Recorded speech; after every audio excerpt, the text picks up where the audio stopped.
The Story Bag, revised and retold by Bob Beagrie. Once there was, and once there was not, in a time long forgot, a very wealthy family who had only one child, a young boy who loved to hear stories. His parents told him a new story every night before going to sleep. Whenever he met a new person, he would ask them to tell him a story, and he would carefully store each story in a bag he kept in his bedroom, hanging from a hook, the top tied tightly by a leather strip. The little boy never told anyone else any of the stories he collected. No matter how his friends begged, he refused to tell a single tale. But he carried on collecting them, and each time he heard one, the spirit of the story had to go into the bag. One of the people the little boy spent time with was an old faithful servant who enjoyed telling all kinds of fantastical stories from other times and other places. Over the years, the bag became cramped. The story spirits inside it were squashed. Still, every day the little boy forced new story spirits into the bag so the spirits could hardly move or breathe inside the bag. Story spirits were miserable and longed to be set free. Years passed, and the little boy grew into a fine young man. It was time for him to marry, and so the family chose a bride for him. She lived with her illustrious family on an island in the southern archipelago.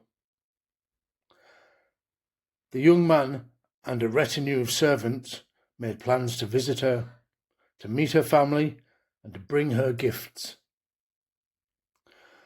The house was a hive of activity for days before their departure, but eventually all was prepared and the gifts were all packed.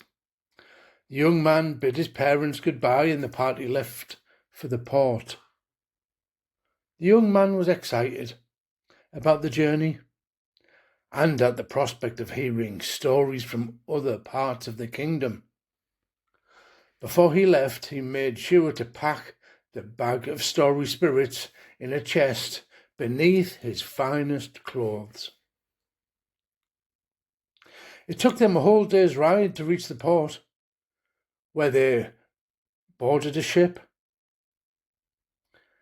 As the ship sailed out of the harbour, the young man and the old faithful servant stood at the railings, watching the land slip away behind them. Then the young man began asking the sailors what stories they knew, and those he collected he shoved into the story bag before he went to sleep.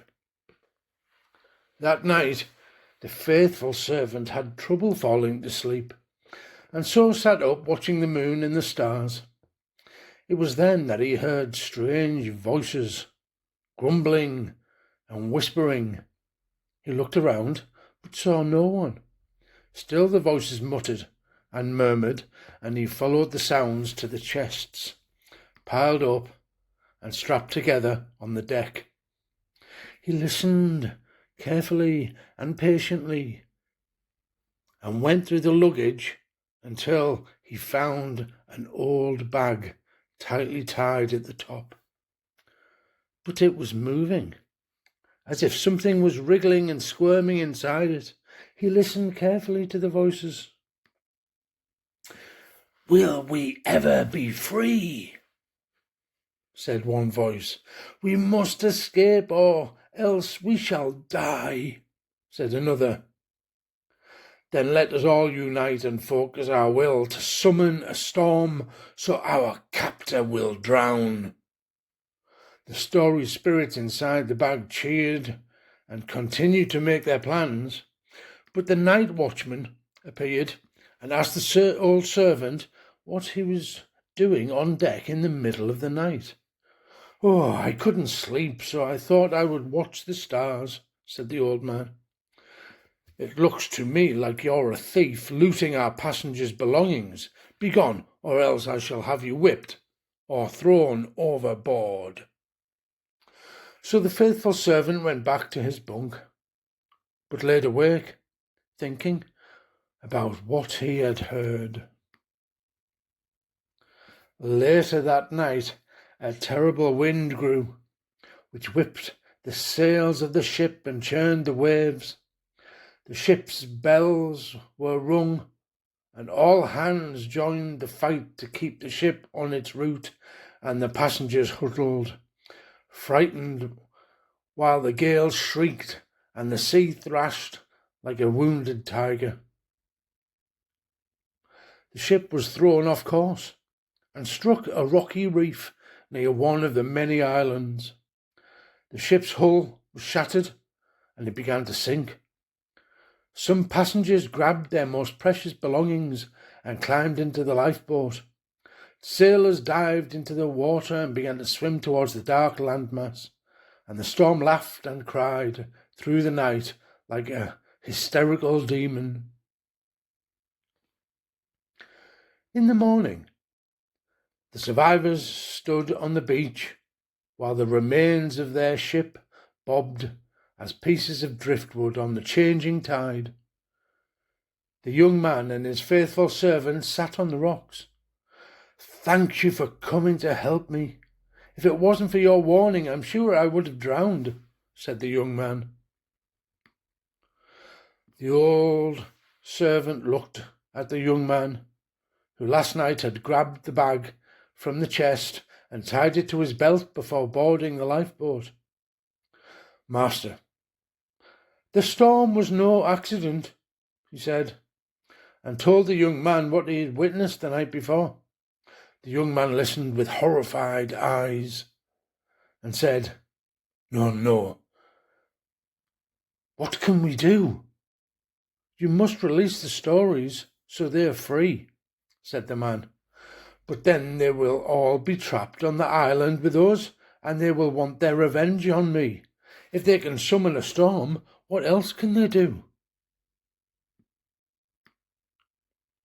So he looked around and found a large bottle with a cork stopper. "I know what to do," he said, and he emptied the story spirits into the bottle, cramming them all in tight and stoppered it with the cork. "I'm not sure that's a good idea," warned the servant. "It is the only solution if I am to be spared their fury," said the young man, and he hurled the bottle into the sea, where the tide swept out towards the ocean. For many years, the bottle bobbed through the currents of the seven seas until it finally struck land on the banks of the River Tees, where a young boy found it. He was from a very poor family, but one that loved to tell and hear stories. The bottle was covered in slime and seaweed, but he cleaned it off and then pulled out the cork with a pop, and all of the story spirits rushed out, seeking ears to hear their tales in a town called Middlesbrough. These are some of those stories. And what became of the young man, his faithful servant, and his fiancée? Well, that's another story.